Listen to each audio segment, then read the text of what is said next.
కి గుర్తు చేయవలసిన అవసరం ఉన్నది. తెలుగు భాష రెండవ భాష.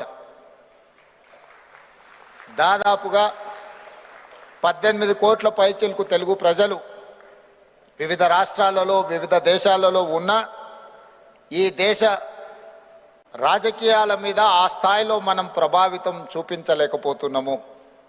దీనికి గల కారణాలను మనం విశ్లేషించుకోవాల్సిన అవసరం ఉన్నది. అదేవిధంగా ఆనాడు శ్రీ రాజీవ్ గాంధీ గారి దేశానికి కంప్యూటర్ని పరిచయం చేసి ప్రపంచ దేశాల ముందు సాంకేతిక నైపుణ్యాన్ని దేశానికి అందించిన తర్వాత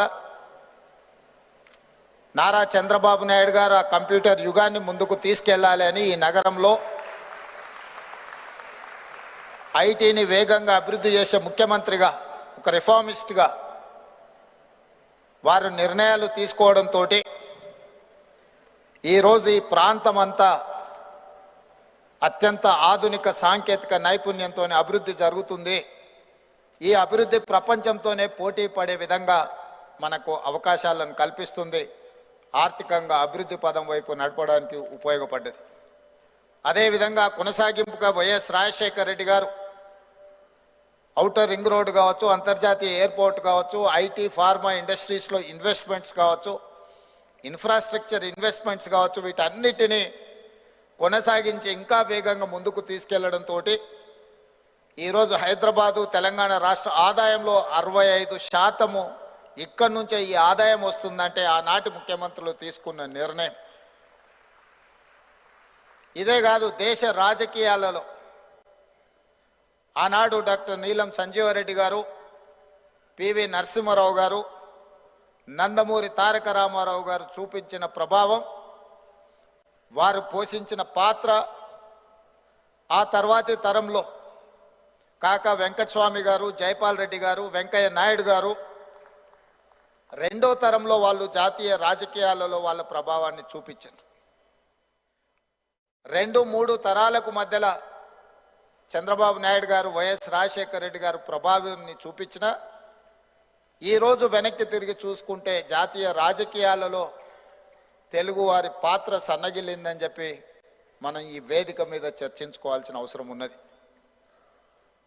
సుప్రీంకోర్టు చీఫ్ జస్టిస్గా ఎన్వి రమణ గారు, ఉపరాష్ట్రపతిగా వెంకయ్య నాయుడు గారు, ఉత్తమ పార్లమెంటేరియన్గా జైపాల్ రెడ్డి గారు రాణించిన సందర్భాల నుంచి చట్టసభలలో తెలుగు వాళ్ళు మాట్లాడతారా ఎవరైనా చూద్దాము అని ఎదురు చూసే పరిస్థితులు ఈరోజు మనకు దాపురించినాయి.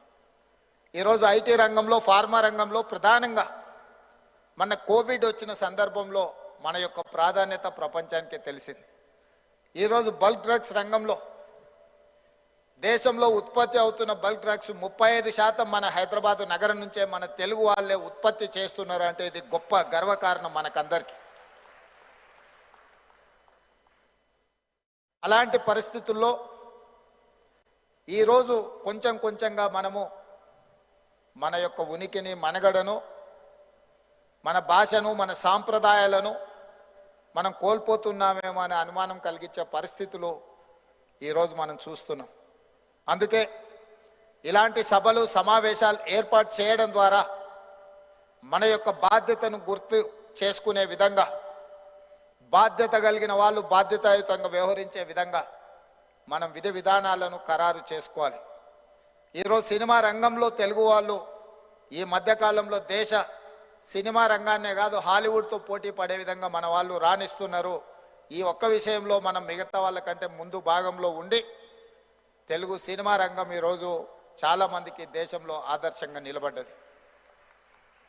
ఏది ఏమైనా రాజకీయాలు, ఆర్థికపరమైన రంగము, సినీ పరిశ్రమ వీటన్నిట్లలో రాణించాలి అని అంటే మీరు నాలెడ్జ్ కోసం ఏ భాషనైనా నేర్చుకోండి, కానీ మాట్లాడేటప్పుడు మన భాషలోనే మాట్లాడుకోవడం ద్వారా ట్రాన్స్మిషన్ లాస్ తక్కువ ఉంటుందని నేను భావిస్తున్నా. నేర్చుకున్నప్పుడు కానీ మాట్లాడినప్పుడు కానీ మాతృభాషలో మాట్లాడడం ద్వారా ట్రాన్స్మిషన్ లాస్ తక్కువ ఉంటుంది అని నేను సంపూర్ణంగా విశ్వసిస్తున్నా.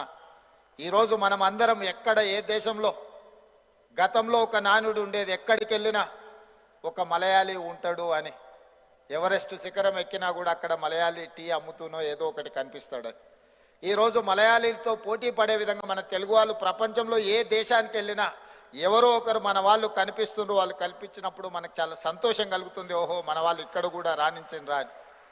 పోయిన సంవత్సరం ముఖ్యమంత్రిగా అమెరికా నేను పర్యటన చేసినప్పుడు సిలికాన్ వ్యాలీ నుంచి వివిధ ప్రాంతాలలో తెలుగు వాళ్ళను చూసినప్పుడు గర్వంగా గొప్పగా ఒక గొప్ప అనుభూతి కలిగింది. మన వాళ్ళు ఇంత గొప్పగా రాణించిండ్రు అని. ఈరోజు మరి గుజరాత్ ఎన్నికల ప్రచారంలో పోయినా, వెస్ట్ బెంగాల్ ఎన్నికల ప్రచారంలో పోయినా, ఏ రాష్ట్రానికి పోయినా మన వాళ్ళు వచ్చి కలుస్తున్నారు. మొన్న మహారాష్ట్రలో జరిగిన ఎన్నికల్లో కూడా మీ తెలుగు వాళ్ళు చాలామంది ఉన్నారు, మీరు ప్రచారానికి రావాలి అని మమ్మల్ని ప్రత్యేకంగా ఆహ్వానించడం జరిగింది. వివిధ రాష్ట్రాలలో వివిధ దేశాలలో మన వాళ్ళు ఉన్నప్పుడు ఆ ప్రాంతాలకు ఉద్యోగ ఉపాధి అవకాశాలకు మనం వెళ్ళడమే కాదు, ఆ ప్రాంతంలో రాణించిన మన వాళ్ళను పారిశ్రామికవేత్తలుగా తెలంగాణ రాష్ట్రానికి నేను సంపూర్ణంగా ఆహ్వానిస్తున్నా. ఈ తెలంగాణ రాష్ట్రం హైదరాబాదు నగరం విశ్వ నగరంగా రాణిస్తుంది, విశ్వ నగరంగా అభివృద్ధి చేయాలన్న లక్ష్యంతో కృష్ణా గోదావరి జలాలను తాగునీటి సమస్యను పరిష్కరించడానికే కాకుండా హైదరాబాదు నగరంలో ప్రజల రవాణా సౌకర్యాలు పెంచుకోవడానికి మెట్రో రైలు విస్తరణతో పాటు అంతర్జాతీయ ఎయిర్పోర్ట్తో పాటు వరంగల్, అదేవిధంగా రామగుండం, ఆదిలాబాద్, అదేవిధంగా భద్రాచలంలో కూడా ఎయిర్పోర్ట్లను నూతనంగా ఏర్పాటు చేయాలి, రవాణా సౌకర్యాలు పెంచాలి. అదేవిధంగా బందర్ పోర్టుకు ఒక డెడికేటెడ్ గ్రీన్ఫీల్డ్ నేషనల్ హైవేని వేయడమే కాకుండా ఒక డ్రై పోర్టును తెలంగాణ రాష్ట్రంలో ప్రారంభించాలి.